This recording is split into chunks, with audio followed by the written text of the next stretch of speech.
Chapter 15.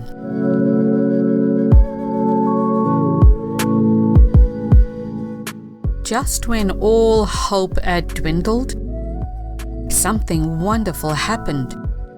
Tom took up drinking again. This time, to help with his alcoholism, which is my term/diagnosis, not his, Tom announced that he would only drink light drinks. Light gin, light whiskey, light vodka. And he would only drink 2 drinks a night. Okay, sure, I said, and swung into action, thrilled with Tom's tumbling off the wagon. When he wasn't looking, I emptied out all these light drinks and replaced them with full-strength spirits.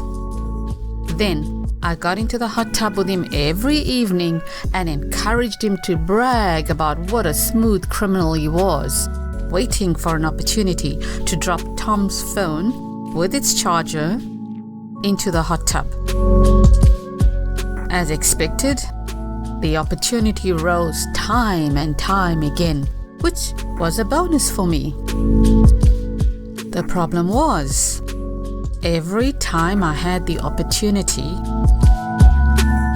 my mouth went dry, my hands turned clammy, and my knees, they began to wobble. Chicken, that's what I was. Murder, it turned out, was way harder than I expected it to be. Scary too. My determination to kill Tom had not waned, no. But I struggled with the actual killing of another human being. Regardless of his transgressions and the threat he posed to me, to my loved ones, I couldn't do it. And I grew increasingly frustrated and angry with myself for not seizing the opportunities presented to me. It was what I had been waiting for. They were what I had been waiting for. Then, out of the blue, I got a call from Song, who hadn't spoken to me since I returned to Tom because she was angry at me for ditching Bear.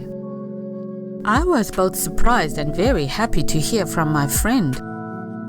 In a tearful voice, she said, "Arena, I'm in trouble with the tax man. I need your help." Song, what's going on? She told me that she was facing hefty tax fines, the kind of money that would cause her to become bankrupt. Now, I had helped Song with her taxes, so I was pretty sure that there was just a misunderstanding and that Song had nothing to worry about. So I said, "Song, listen to me. I don't think you have anything to worry about, okay? I'll take care of it all.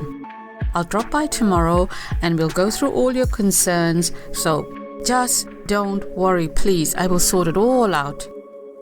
100%, she said before she hung up. Tom appeared and, obviously having eavesdropped on my conversation, said, "You'll take care of it? You? Ha! Like you know what you're talking about." I shrugged. Gonna have to put her in touch with someone who can help, I guess. Well, make sure she pays you for your time spent. Don't want my wife working for charity, you know. I nodded. The next morning, I dropped off Warren at school, then made my way to Song's salon. In the glass reflection of her door, I noticed the beige Peugeot turning into the parking lot. Tom was still having me followed, the bastard. Well, at least he's taken down all the home surveillance cameras, I thought. Song greeted me with a hug, appearing genuinely pleased to see me, then led me into one of her rooms for a private talk. To my utter surprise, I came face to face with Bear. My Bear. "Bear!" I cried and lunged to hug him. I wasn't sure what he was there for. It could very well have been to tell me off, but at the sight of him, I just fell to pieces. "Oh, Bear, baby, I'm so sorry," I cried as I hugged him. "I had no choice. I'm so sorry." For so long, I had been strong, ignored my tears, my emotional pain of losing him. No more. I simply shed restraint and blubbered my apologies over and over again. To my delight, he hugged and kissed me, taking me to the floor with him like an affectionate Saint Bernard, appearing just as happy to see me again. "That's okay," he said between kisses. "I found this." He reached into his pocket and brought out his tape recorder, the one that I had used when I visited Quibus. Batteries died, so I got new batteries, put it in and listened. He kissed me again before he said, "Heard all about Quibus and Tom. Kiss. And your plans to kill Tom. Kiss." Oh, I had completely forgotten to erase the recording. Damn. Now he knew everything. I looked away, my face turning redder. Bear lifted my chin with his finger to look into my eyes. "Babe, I love you and all that, but you make a lousy murderer." He grinned and kissed me again. "Yeah, I think you're right, Bear. Babe, listen to me. They will come after you. Make no mistake about it, and you will always be a suspect, so please, don't." He kissed me again. That's not what I wanted to hear, not what I needed to hear. Again, I looked away. Again, he lifted my chin to look into my eyes. "I got this, babe. I got you. I'm now in charge, okay? We're gonna do this my way." I started to pull away. "Bear, listen. Bear, I appreciate this. I appreciate you and all, but Bear, if Tom is murdered, the first person the police will look at is me, then you, Bear. They will look at you. I've watched plenty of crime movies and TV series to know that, Bear. So no, it's not Arena. Don't worry about all of that. I know that too. That's why I've got a better plan, babe. And I need you to listen, okay?" Eager to listen to his better plan, since I sucked at murder, I nodded. With his arms around me, Bear went on to explain the details of his plan, pausing ever so often to kiss me again. It was a good plan, way better than mine. You do this for me, Bear? Seriously? You'd put your life, your career on the line for me? Arena, baby, I would die for you. That's how much I love you. But I would also kill for you. For Warren too. Get it? That's how much I love you both. So I just need you to trust me. Implicitly trust me. No questions asked. If ever I needed help in my life to murder my husband, it was then. In my arms was a man who loved me enough to die for me and to kill for me. Not only was he my soul mate, but he was also my guardian angel. By that point, I felt safe enough to, well, surrender to Bear. It was time for me to do so. Placing both my palms on his cheeks, I said, "Okay, Care Bear, I trust you. I surrender to you." He smiled, kissed me once more, then detailed the plan. He asked me questions, gave me instructions, even gave me a verbal, frequently asked questions session. Some of my questions he just wouldn't answer, saying, "It's better you don't know." Okay.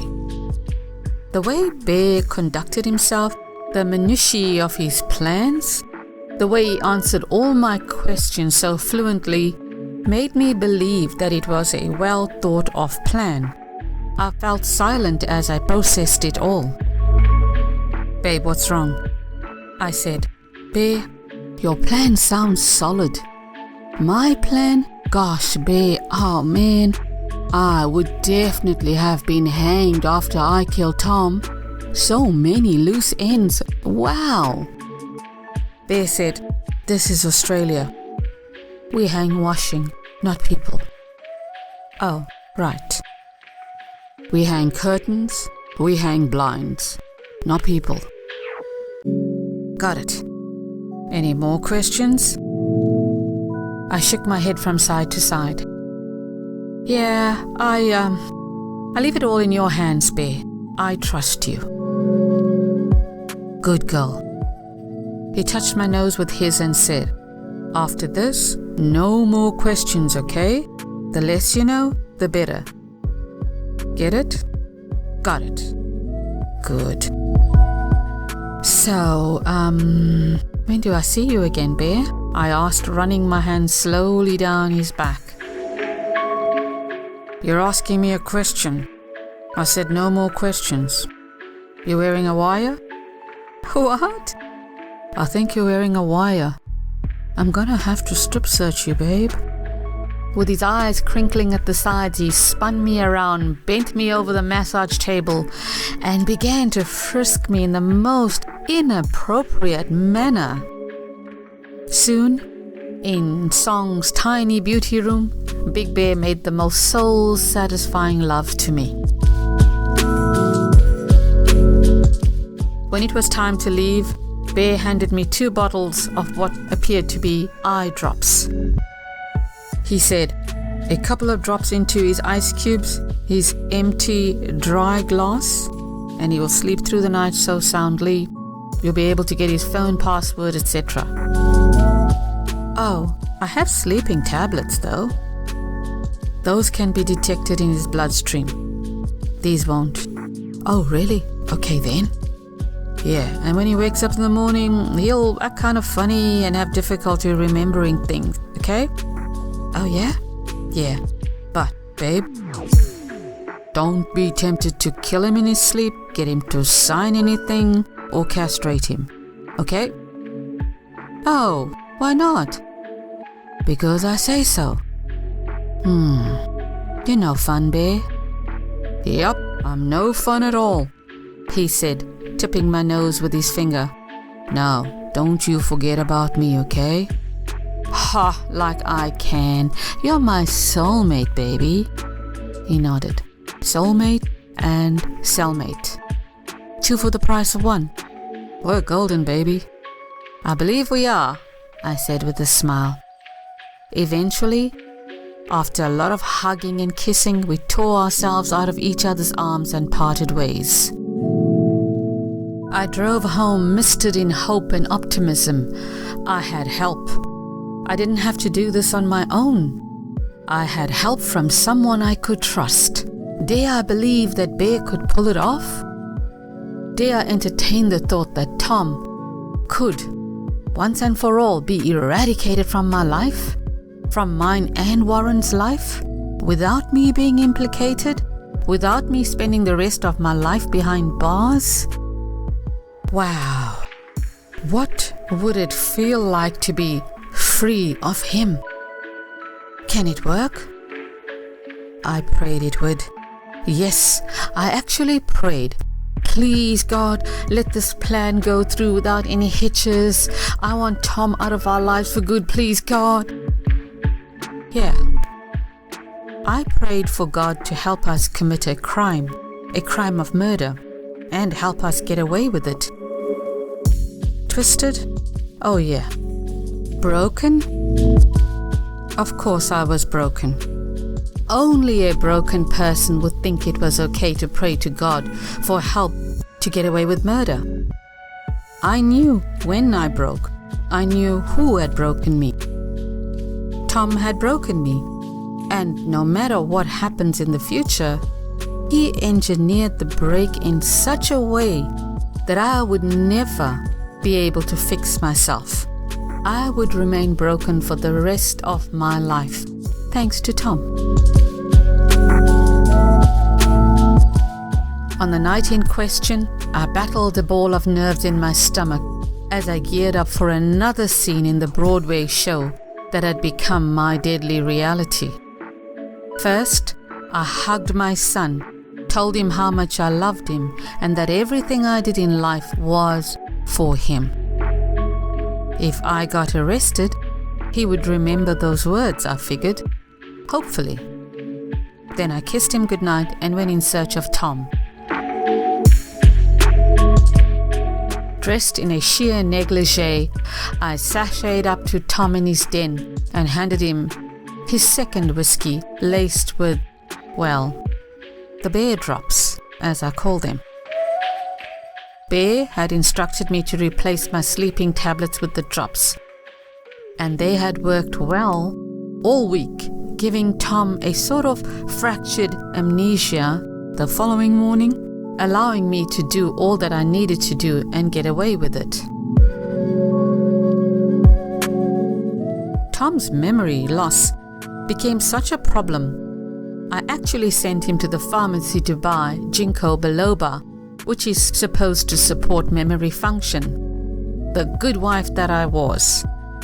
Tom took it for 2 days, then thrashed it, saying they made him nauseous.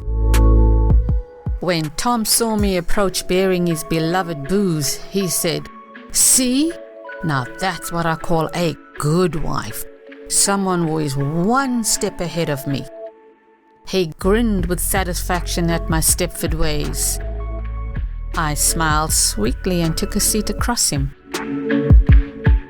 Tom eyed me for a while before he said, "What's your sexual fantasy?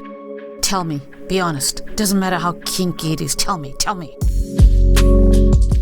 All I wanted was for him to drink up, pass out, but he wanted to play games. Still, I appeared to think about it. "A threesome," he said. "I think that would be your sexual fantasy." He wagged his finger at me. "It is, I know it is." Yeah, with Tom, it was a case of, if I want your opinion, I'll give it to you. Controlling Tom. He knew best, always. A changed man, he called himself? No. "You're right about that," I said, knowing that my confirmation of his belief, however incorrect it was, would get his heart racing. "Really? Wow, Arena, I didn't know that. Why didn't you tell me?" He took a few gulps off his drink, then said, "Well, it's your birthday soon, so my birthday is not for a couple of months, Tom." No, your birthday is this weekend." With his mouth open, he winked at me. I shrugged. "Leave it to me. I'll arrange it, okay? Leave it all to me. Yeah, baby." "My turn," I said. "What's your sexual fantasy, Tom?" "That's easy. Threesome." "Oh, well, we have that sorted out then." "We sure do," he said, drinking up, then tilting his head at me. "So, what's your biggest fear in life?"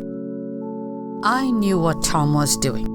He was collating information, adding to his arsenal to use against me at a later date. Everything Tom did, extracted, was toward his end game, remember? Now, my biggest fear in life was that he would hurt Warren. My second biggest fear in life was that he would hurt Bear. The thought of that kept me up at night. But did I want him to know that? Absolutely not. So I answered, "Not seeing my mum before she dies."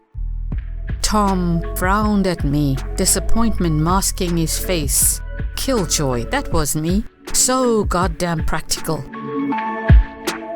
Shaking his head, he drank up. "My turn," I said.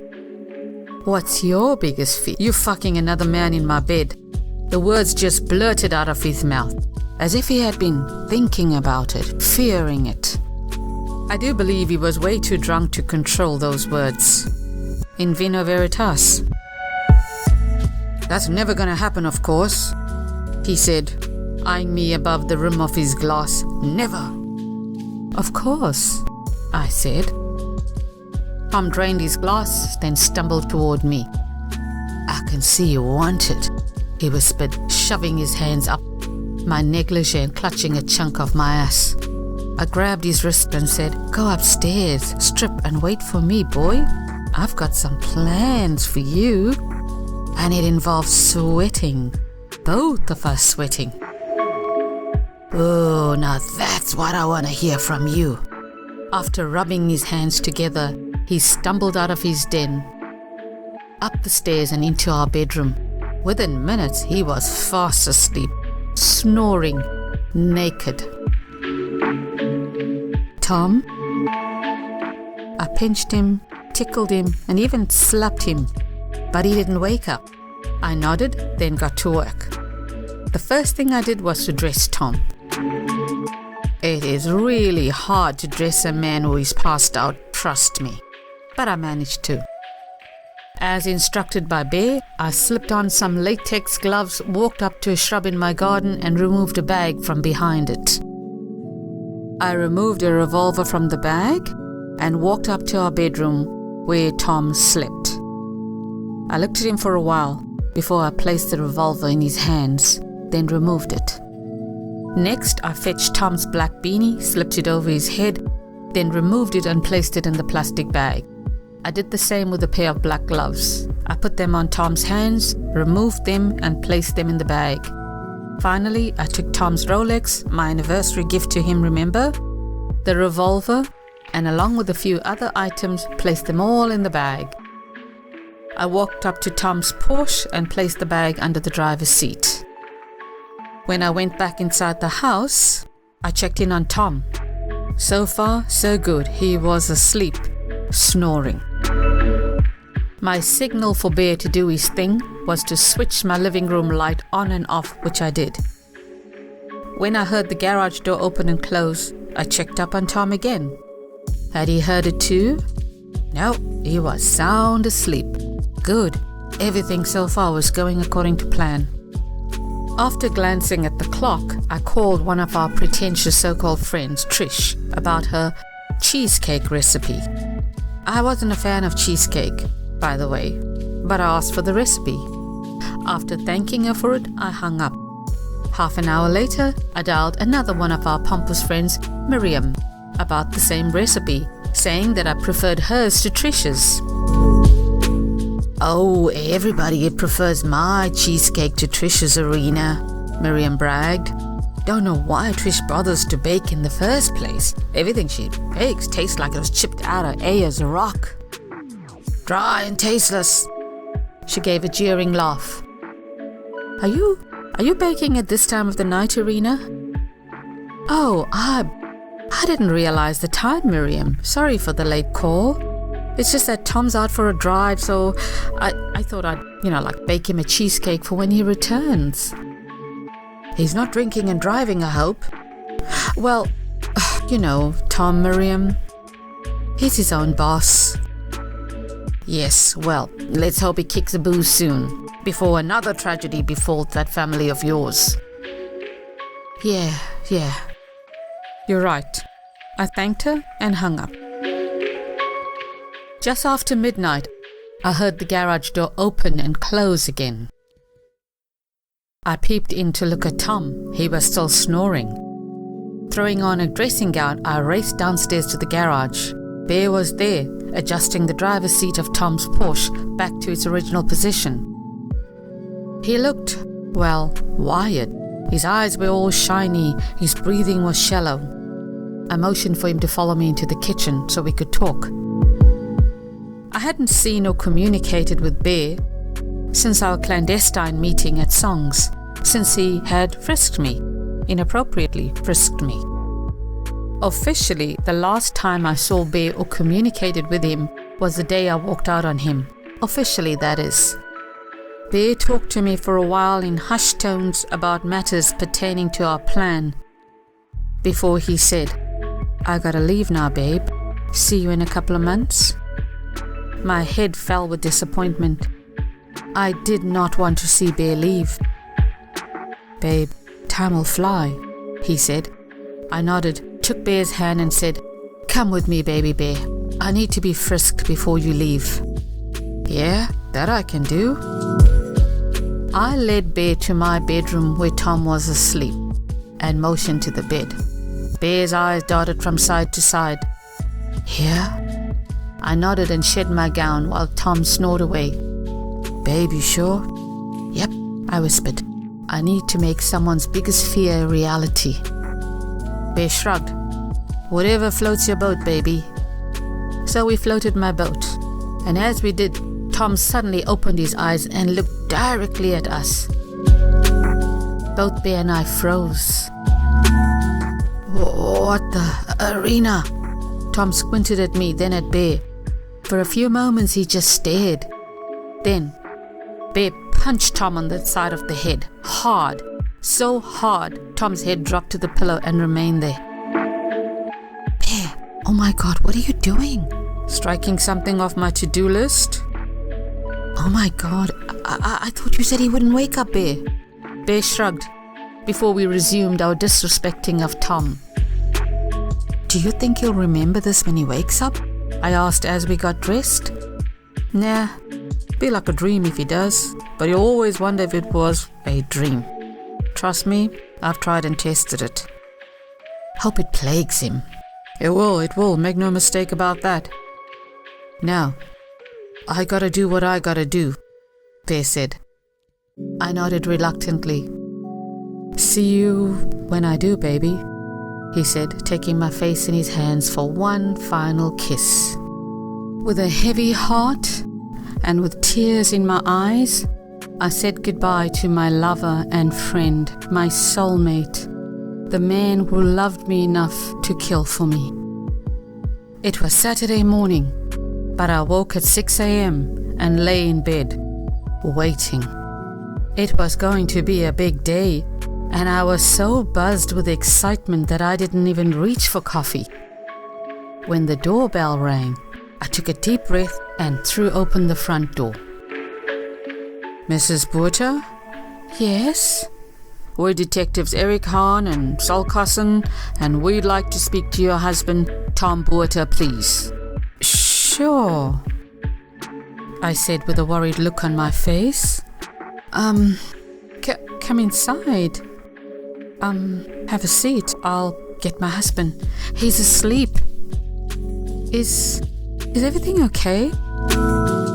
Hahn and Cusson gave me a "go get your husband" look. So I ran upstairs and shook Tom lightly. He continued sleeping. I pulled his bedding halfway down his body, adjusted his legs, and went back downstairs. "Sorry, but I can't wake him. You're welcome to try if you like." Okay, if you don't mind us going upstairs." "Sure," I led them upstairs. The sight that greeted the detectives made their eyes pop. Tom was fully dressed, wearing even his jacket and shoes. "Does he always sleep fully clothed?" Hahn asked. No. One of the detectives shook Tom. Mr. Botha, we need to talk to you. Can you wake up, please?" It was a while before Tom opened his eyes. But what?" Tom asked, rubbing his eyes and trying to blink away the fog of sleep. "Can't believe how tired I am." "I'll get you coffee, darling," I said, but I remained where I was. Tom rolled out of bed, stumbled downstairs to talk to the detectives, asking, "What's this all about?" "We're investigating the death of Kobus van Zyl." Tom's eyes popped. "What? Kobus is dead?" "Oh my God," I cried. "What happened?" "We think it might be a homicide." "Wow," Tom said, touching his head. When he looked at his hands, there was blood on it. Tom turned to look at me with bulging eyes. "You're bleeding," the detective said. "Do you need an ambulance, Mr. Botha?" Tom gave a dismissive wave. as he accepted the toilet paper I handed him and dabbed his head with it. Bear had used excessive force on Tom. Bad Bear. And yes, I had ignored the boxes of Kleenex around the house and gave Tom toilet paper. I remained where I was, eager to learn more. "We think it might be a robbery too," the detective said, his eyes fixed on Tom.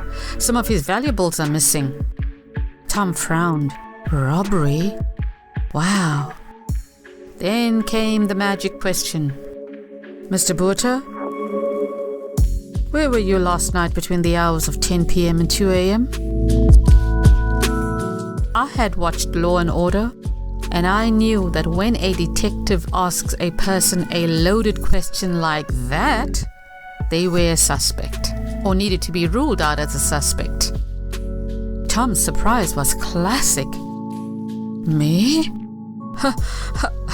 I was home with my wife, in bed, sleeping." All eyes flew to me. After a lengthy pause, I said, Yeah, of course. He was at home with me in our bed. Sleeping, yeah. Well, we received a tip that a black Porsche was seen speeding away from the scene of the crime. "A black?" I whirled around to look at Tom, my eyes wide and accusing. Tom said, "What? That's ridiculous." Then threw me a "stop looking at me like that" look. Detective Hahn turned to me. "Where were you last night between the hours of 10 p.m. and 2 a.m.? "Me? Oh, I was home." "Can anybody verify this beside your husband, Mrs. Botha?" "Well, I baked a cheesecake when my husband was when my husband and my kid were sleeping. I mean, I was home. I did I called what's her name Trish last night. Then yeah, I also called Miriam about baking a recipe." "What time was that?" Late. Like 10ish, I think, maybe later." I lifted and dropped my shoulders. "I have the cheesecake if you'd like to see it. You could even have a slice if you like." "That won't be necessary, Mrs. Botha." As they talked, I walked into the kitchen, took Tom's cell phone and slipped it into the fridge. When I walked back into the living room, it was with a glass of water for my husband. Tom accepted it and drank it all. Side effects of the bear drops. Extreme thirst. Dutiful wife, wasn't I? One step ahead of Tom. Just the way he liked it. In a show of solidarity, I even inched closer to Tom and put my arms around his waist. Yes, what a good wife I was while nails were being hammered into Tom's cherrywood coffin. Well, that's what I saw him in. Nothing but the finest for my flashy husband. "Well, mind if we took a look at your phone?" "Sure," Tom said, then started looking for his phone. He couldn't find it. "Problem, Mr. Botha?" "I can't find my phone." An awkward silence followed. "You had it just now, honey." "No, I didn't." "Sorry." I joined in the hunt for Tom's phone, searched like crazy, and after about 5 minutes, opened the fridge and said, "Found it." I then rushed to hand the phone over to the detectives. Was in the fridge of all places, can you believe it? I noticed the excited looks being exchanged between the detectives. Tom cocked his head at me. "Fridge? You must have left it there. I didn't." I looked at Tom, blinked rapidly, looked at the detectives, then at Tom again. Yeah. I must have, yeah. As the detective checked the call log, his face lit up. It was then that I allowed myself my first inward smile. And while I did, Tom sat with toilet paper pressed against his head, looking dazed and confused in every sense of the word. From time to time, he would remove the toilet paper, look at it, wince at the sight of blood, then quickly press it back onto his head wound. There were so many missiles flying at him that he couldn't focus on his wound, or he would have probably asked for more toilet paper. "Mind if we look around, Mr. Botha?" "Sure," Tom said. "No," I said. All eyes turned to look at me. "Tom, ask them for a warrant first." Tom frowned at me. "I don't need a warrant. I have nothing to hide, Irina." "No, Tom, tell them to get a warrant. Tell them." I was so adamant that Tom, after he got over his surprise, eventually nodded and asked for one, to my relief. While the detectives continued talking to Tom, a search warrant was delivered to them. "That was quick," Tom said, his brows knitted. "And do I need a lawyer or something?" "Do you?" the detective countered. "No," Tom said. "Yes," I said. Tom squinted at me, his hand still on his head. "Tom, I really think you should get a lawyer."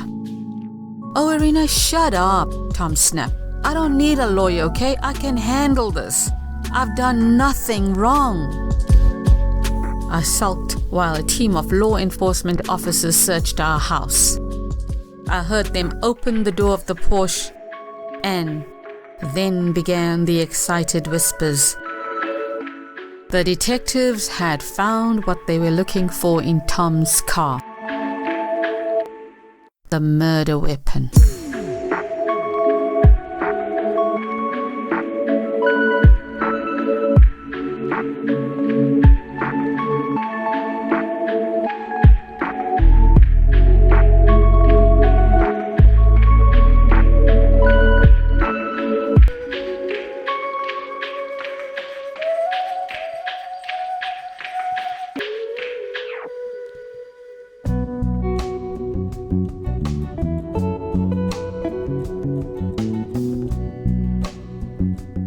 A word about Eve Rabi, author of Payback. Eve Rabi is an author of more than 50 crime and suspense novels. Inspired by the likes of Sidney Sheldon and Gillian Flynn, her tales are bold, scandalous, and even controversial. If you prefer your crime stories punctuated with heartbreak and romance, or if you prefer your romance books laced with sizzling crime and scorching revenge, then you should check out Eve Rabi's multi-genre books on Amazon, many of which are free, for a limited time, that is. To listen to more of Eve Rabi's audio works on YouTube, please like this post and subscribe. And since Payback is on YouTube for a limited time, you might want to share it with someone you know who will appreciate and be even moved by Irina's story.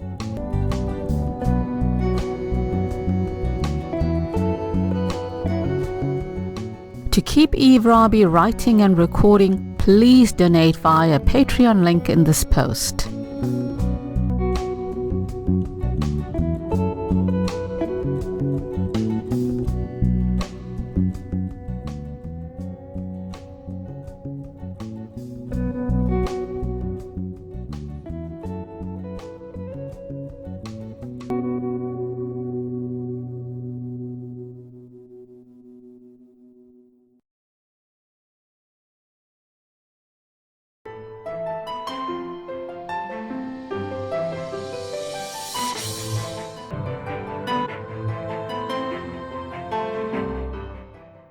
Chapter 16.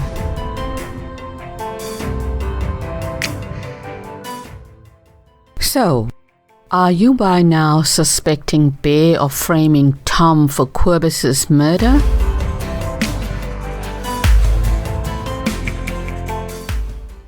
You are? Well, you're right. you're right. Bear has shot Quibus and is pinning the murder on Tom. 2 birds, 1 revolver. In a nutshell, here's how it all went down. Bear believed that if we killed Tom, it would lead to arrest or speculation, and even if we were not arrested, we both would be constantly under suspicion of Tom's death. Especially if I moved on with Bear too quickly. So Bear decided to frame Tom for Quibus's death instead. Not a bad plan, right? Now remember when Tom professed his innocence on the hit-and-run job, that he hadn't tried to run Quibus over. Well, Tom was telling the truth. Surprised? Oh, I was too. Tom really was in Canberra that day. But of course, Quibus didn't believe a word of what Tom was saying, for obvious reasons. He told all and sundry that Tom was trying to kill him, including Lenita and his medical doctors. And he told me too. Let's not forget that. So, who tried to kill Quibus then? Bear. That's right. My dearest Bear had run Quibus over with a black Porsche. However, Bear didn't plan to kill Quibus that day. That day he just wanted to create dissension between the child killers, between Tom and his henchmen. At the scene of the accident, though, Bear stole a bunch of keys from the wounded Quibus. He used those keys to break into Quibus's house and steal his revolver, which he then used to kill Quibus, which also happened to have Tom's fingerprints on it thanks to me. Remember when Bear was away on work-related issues for long periods of time? After he sprung me from prison, that is. Well, it turns out he wasn't. He was quietly conducting his own investigations over Sasha's death. And he had his own way of dealing with it, dealing with Tom and Quibus. His plan all along was to quietly, and without me knowing, frame Tom for Quibus's death. You see, Quibus had to die for his role in Sasha's death. That's what Bear believed. What Bear did not expect was for Quibus to contact me. And he most certainly did not expect me to move back in with Tom. Those moves that I pulled, they were spokes in Bear's wheels, unfortunately. So while I was plotting and planning, so was Bear. I hijacked the plan by moving in with Tom. But it turned out to be a good thing in the end, because Bear now had an inside man, so to speak, to help him out with the plan. So Bear and I merged our murderous ambition and homicidal resources to get the job done. That is, to avenge Sasha's death and keep Warren safe. That, in a nutshell, was Bear's plan. It's not a bad plan. No. Here I was, thinking that Bear was no match for Tom. I believed that Tom was the only dirty fighter around. Well, I was wrong. Turns out, Bear was quietly and equally dangerous as Tom. And deadly. Bear just flew under the radar, unlike ostentatious Tom. I guess that saying is right. You never really know how sharp the sword is until you unsheath it. Anyway, after they found the revolver in Tom's vehicle, the detective then asked Tom to come down to the police station for further questioning. What? No arrest yet? I was concerned. I had expected them to arrest Tom when they discovered the smoking revolver. That didn't happen, to my frustration. Tom threw out his hands and said, "I ask you again, do I need a lawyer?" Detective Hahn said, "Well, if you are guilty of something, or if you think you need one, Mr. Botha, then you need one. If you are innocent, I guess you won't need one then, right?" A whole lot of gibberish, I know, but it worked because Tom said in a defiant voice, "I don't need a lawyer. I am happy to answer all your questions."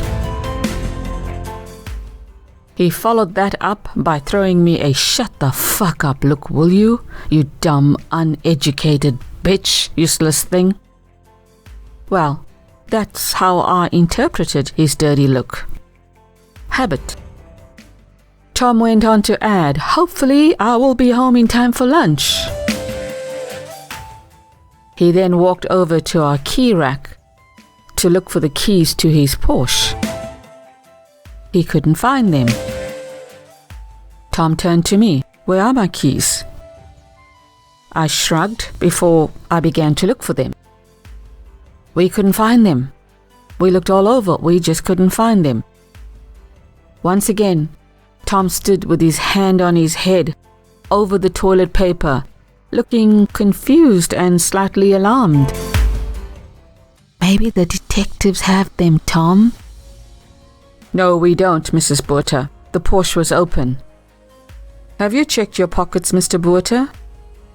When Tom searched his pockets, he found the keys.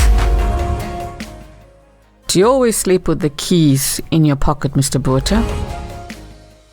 No, this is so." Tom turned to me and said, "Am I dreaming?" Before I could answer, the detective put out his hand. "We need the keys to the Porsche." "What for?" Tom demanded. "Routine. Once we've done our search, we'll return it to you, Mr. Botha." Reluctantly, and having no choice, Tom handed over his keys to the detective. Tom should have asked for a lawyer. He was smart, sure. He could dupe any of the detectives. His past successes proved it, remember? But he didn't ask for a lawyer, because at that moment Tom believed that he was innocent and that he had nothing to worry about. Plus, he was Tom Botha, businessman extraordinaire, who could outsmart any dumb cop. When Tom left with the police, I was excited. Soon I would be getting that call, the one that informed me that Tom had been arrested for murder. I couldn't wait. In the meantime, I decided to bake cupcakes. FYI, baking calms me down. To my horror, I didn't get that call stating that Tom had been arrested and charged with Querbus's murder. No, instead, Tom returned home. Yeah, at around 4 p.m. that afternoon, he returned home looking tired and irritable. The toilet paper on his head was now replaced with a neon pink band-aid. I was deeply disappointed that he hadn't been arrested. And concerned. I was so concerned. Where had we gone wrong? I mean, the murder weapon was found in Tom's Porsche. Wasn't that in itself sufficient grounds to arrest him? Wait, had they suspected me of foul play? Had Tom? A wave of nausea hit me. I'd be in deep, deep trouble if Tom had. And I wasn't sure what to do next, what to expect next. Quietly, I turned on all the home surveillance cameras, just in case Tom takes revenge and kills me. "Tom, what happened?" "As you've heard, dumbasses, they think I killed Querbus. Apparently Querbus told the doctors at the hospital that I tried to run him over. that I tried to kill him. Really? Yeah, I told you this. But I didn't run him over. I sent a text the other day, though, telling him to stay away from you. And these idiots, they're running with that. So you didn't shoot Quibus? Arena, what kind of a dumb question is that? I've had it with you, you know. You're acting weird, saying dumb things in front of those asshole dicks that make me look guilty. Asking me to secure a lawyer and insisting on a search warrant. What the fuck's wrong with you? Tom, calm down. I was protecting you. No, you weren't. Tom, I was. From what, Irina? From what? Tom, listen to me. You did something last night when you went out. What? I didn't go out last night. What the hell are you talking about? You went out last night, Tom. Late last night. You went out last night. No, I didn't. So, why were you fully dressed and in bed then, Tom? Why? Tom blinked rapidly at me. You came back saying that you hurt your head. I did? Yeah. You were like angry and like wired and you're breathing. Irina, what the fuck are you talking about? Tom, listen to me. I didn't want to say anything to you in front of those detectives, okay? That's why I asked you to get a lawyer, because I knew that you went out last night and came back with a head injury. And that search warrant, remember? I kept telling you to ask for it, Tom, because I knew what had happened, Tom. I was trying to protect you all the time. Tom stared at me, confusion rampant in his eyes at my gaslighting. Think about it, Tom. How did you hurt your head? Huh? You told me something about Quibus hitting you. Tom touched the top of his head, looked at his hands, looked at me, opened his mouth to speak, then closed it, opened it to speak again, then closed it again. Like Nemo. With all the memory loss Tom had been suffering and failing Ginkgo biloba, I guess my allegations were believable to him. Somewhat. But it was most perplexing to him, for sure. The man stood, for most of the time, with his hand over the neon pink band-aid on his head. You got into bed fully clothed, Tom, and you passed out. Just like that. I mean, you were acting really weird last night, so maybe it was the blow to your head. Tom slowly sank into a chair and covered his head with both hands. Oh, what is happening to me? Why can't I remember any of it? The man was in such emotional distress. I tried my best to soothe him with kind words. Tom, do you have a family history of dementia? Early dementia? He appeared to think about it for a moment, then shook his head from side to side. After which he exploded. Irina, stop this shit! I don't have dementia. What are you talking about? My family? Are you nuts? And are you gaslighting me, Irina? Gaslighting? Tom, we have electricity. Oh, God, give me strength to handle this dumb bitch. Tom, don't get mad. I'm just worried and I'm scared for you, Tom. That's all. I'm trying to protect you. I feel like I'm losing my shit, he mumbled to the floor. No, Tom, you're not. You're gonna be okay. Don't worry. I am here. I will protect you. You don't have to worry about anything. You have me, Tom. Just then we heard a car in the driveway. Both Tom and I rushed over to the window. Parked in our driveway were 3 police cars. Well, this time, Tom really did lose his shit. They've come to arrest me. Fuck! You can't be serious. Fuck! He started to spin around, to the left, to the right, his hands on his head, making me so dizzy. Suddenly, He froze and looked at me. "Don't you dare say anything to them about last night, you hear? Stick to your original story." But Tom, what if they ask me questions, Tom? Must I lie? Or tell the truth? Irina, lie. Stick to your original goddamn story, okay? Tom, what if they give me a lie detector? Irina! Tom lunged at me, grabbed me by the arms and shook me. "Don't fuck this up for me, you hear? I'm warning you. Stick to your original story or I will fucking kill you. Here? Sure. Okay. Then, I turned my neck to look up at the cameras. Tom followed my eyes to the cameras. "You can't be serious. You turned them on?" "Why'd you turn them on, Irina?"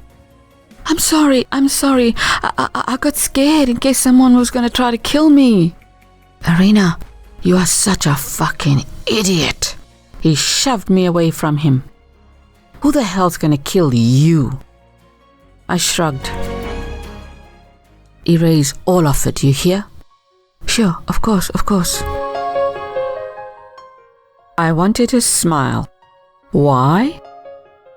Because I had managed to get Tom on camera telling me to lie to the police. Not only that, but he had also threatened me. And he had ordered me to destroy evidence. All on camera. How many years for witness tampering?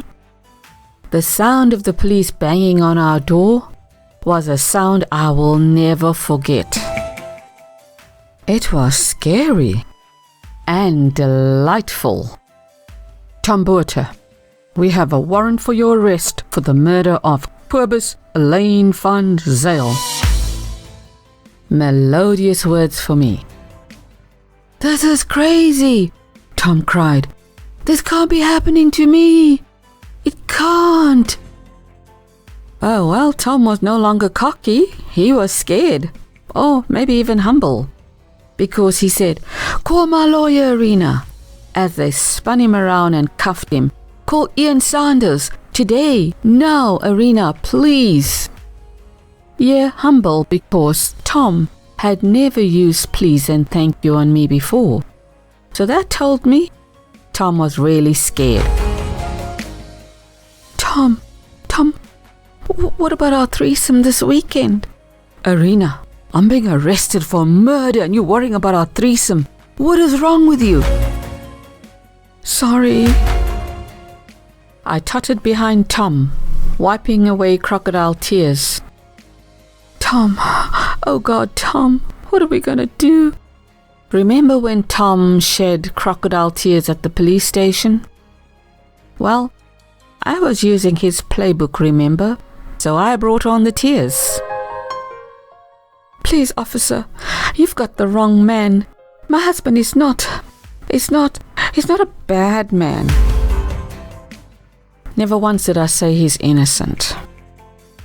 "Mrs. Buerter, I'm gonna have to ask you to stand back or I will arrest you."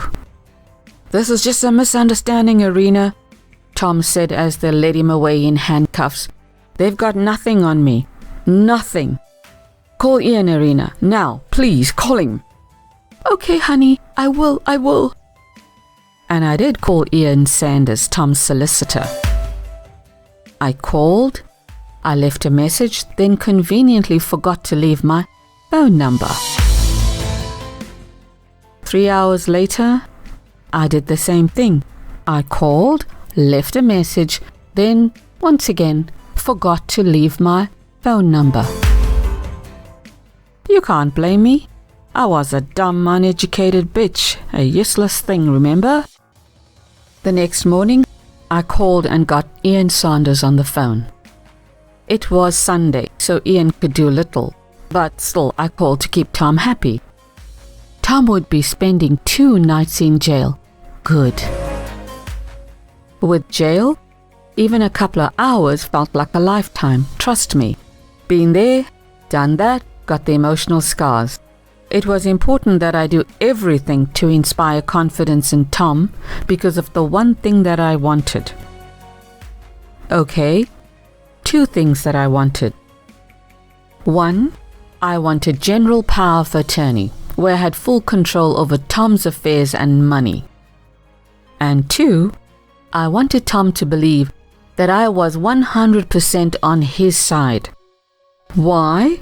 Because if he suspected me of framing him, and when and if he made bail, he would come after me in the most vicious of ways. I would pay for sure. I was still scared of Tom. He was not someone to be messed with. I'd learned that the hardest and the cruelest of ways. Oh, and I was really desperate for him not to make bail that Monday. But that was up to the judge.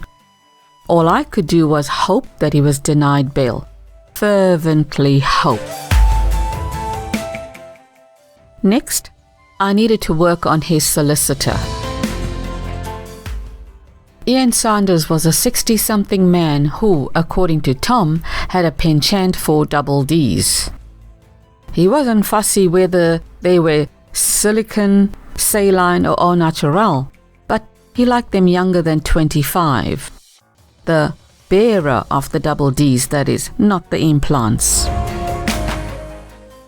Ian was an ambitious lawyer and was highly driven by the dollar, which came before everything else, and that was the reason why Tom respected and relied on Ian for legal help. It was also the reason why Tom didn't trust Ian. He told me that years ago. Anyway, Ian agreed to meet me in an hour at his offices in St. Ives.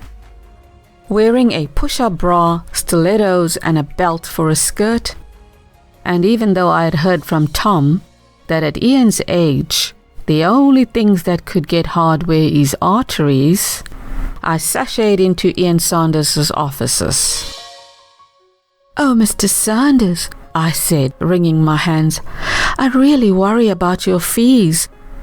Tom, he has full control over all the money, and I worry that he can't pay you. Also, he's having trouble with his memory, you know, so I worry he won't remember to pay you." "Don't worry, sweetheart," Ian said to my push-up bra.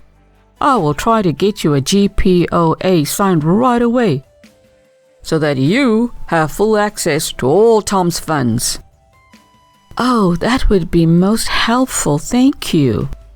"I will need a down payment of 20 grand. You do understand that, darling?" "Just 20? I thought like 30 to be on the safe side, Mr. Sanders." "Well, here it would eventually be more like 50, darling. And it's Ian, honey." "I'll tell you what, Ian. Why don't I give you a retainer of, say, 50,000, just in case?" Bear's tip to me was to win over Tom's solicitor at the very beginning. It was fun watching Ian salivate. When I left his offices, he walked me to the car. "Take care now, darling," he said, and smacked me full on the ass. Another reason I had to charm and win over Ian Sanders? Well, if Tom gave Ian power of attorney, I would need Ian's help in getting my hands on some of the money. So I had to be nice to Ian. The question was, who did Tom trust more? Me, his storage locker wife who once left him shell-shocked? Or Ian, his shrewd but money-loving solicitor? That was the multi-million-dollar question. Even if Tom gave me a restricted power of attorney, that would still help with my plans. That Monday afternoon, Ian showed up at my door looking apologetic. "Sorry, darling, but your husband, he's got trust issues." Oh, yeah, okay. Okay. So he gave it to you then? Ian shook his head from side to side. I was surprised, stumped. Tom did not trust either of us. Now what? Without that power of attorney, I could not, well, let's just call a spade a thief, okay? Without that power of attorney, I could not steal all of Tom's money, which was the plan. Despite being disappointed, I said, "That's okay." "No, darling, it's not okay. He needs to give at least one of us a GPOA. I've given him food for thought, now it's his decision." Sure. When are you seeing Tom again, Ian? Tomorrow, darling. Oh, okay. When you see him, would you pass on a message, please? Please tell him that I'm having trouble erasing the tape because it requires his password. What tape is that, sweetheart? Oh, Tom knows what I'm talking about, Ian. Yes, it was time to blackmail Tom into giving me what I needed. What had I to lose? The question was, would Tom feel threatened enough to give me the general power of attorney? I had no idea. All I could do was hope. 2 days later, Ian showed up at my door waving a document at me. "Darling, you have general power of attorney over your husband's affairs." Me? Ian nodded. "And he's given you the password you required, sweetheart." Full power of attorney, Ian? He nodded and I exhaled. "How is Tom doing, Ian?" "Not too well. Wants you to visit though. Asked for you." "Poor thing. I plan to visit him tomorrow." "Good idea, sweetie." Tom's password turned out to be Payback. Cool password, right? It was so Tom. Payback. Well, I learned 2 things that day. Turning on the surveillance video cameras was probably the smartest thing I had done in my life. And Tom trusted me more than his solicitor. The following morning, instead of visiting Tom, with the power of attorney firmly in my clutches, I feverishly got to work. I called in real estate agents and got valuations on all 3 of our residential properties. I then allowed the agents to show the properties to their prospective clients on condition that they do not advertise the property. Yes, I worked fast before Tom could come to his senses and revoke the power of attorney. I didn't want Tom to find out that I was selling off the properties, but if ever Tom did find out, I would tell him that I needed to ensure that we had enough money to pay for his defense, and since I wasn't sure which property would sell quickly, I just got valuations on all of them. Just lining my ducks up and getting ready to liquidate our assets to help your guilty ass if need be, Tom. I went on to make a few more phone calls and arranged to obtain a valuation on Tom's business as well as the commercial buildings we owned.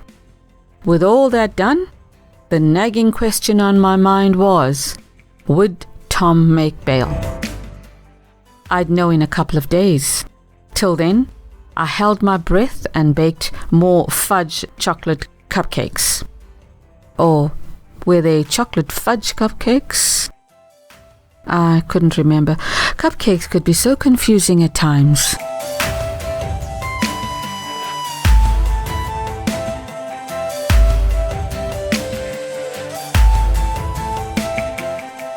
To listen to more of Eve Rabi's audio works on YouTube, please like this post and subscribe.